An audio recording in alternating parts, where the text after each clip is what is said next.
p.m. That gives the storms a chance to work from west to east on Sunday. So Time to watch the news. Time to watch the any news. tornado that develops will be short-lived and brief, but we still have the risk.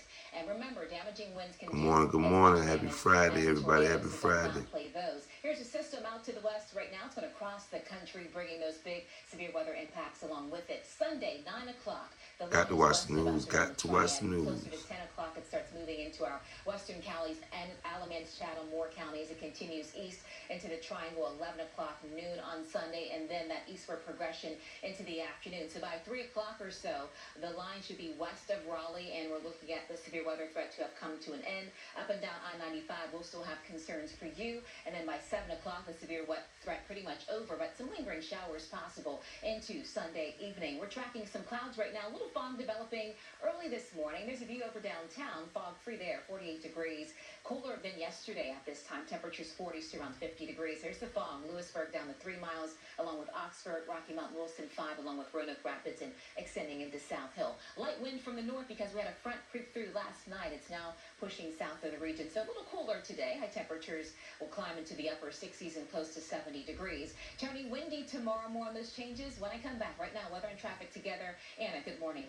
Good morning, Quayla. So we'll start with the good news that overall things are looking good and traffic is moving nicely in most spots. But the bad news is we do have a serious crash already shutting down US 70 business. This is at Town Center Boulevard. Breaking news one just arriving there on the scene moments ago. So we're trying to gather information as quickly as possible. So here's what we know right now. Eastbound traffic shut down at Guy Road, and westbound traffic is able to make its way through the parking lot of that shopping center and get by that way. Those are the two cars that we know were involved, and you can see they are heavily damaged. No timeline yet as to when this will reopen. We're going to keep an eye on this, so stay with us, Joel. Okay, we'll talk to you soon. Anna, thank you. Happening today, renowned civil rights attorney Ben Crump will be speaking in Raleigh. The press conference set to address an ongoing investigation into two state highway. Got to watch the news. Jameis Price is live in downtown Raleigh with a preview. Good morning, Jameis.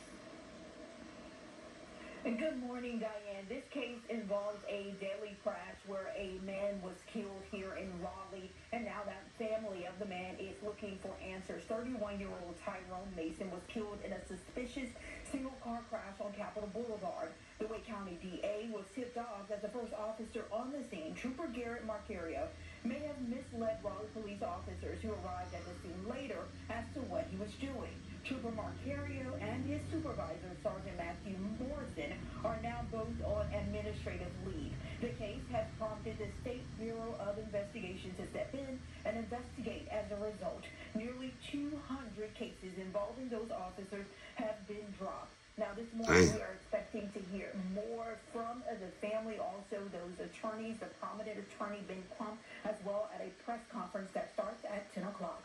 Got to watch the news, y'all. Got to watch the news. Jameis Price will be there for us. Jameis, thank you. Now to the future of Medicaid. We heard Governor Stone. Covers 90% of the cost for Medicaid expansion year for enrollees, but if that rate drops, expansions could be continued, potentially impacting more than 600,000 individuals. A potential loss would be trouble to folks who rely on that health care, but how would that trickle down to impact the state economy as a whole?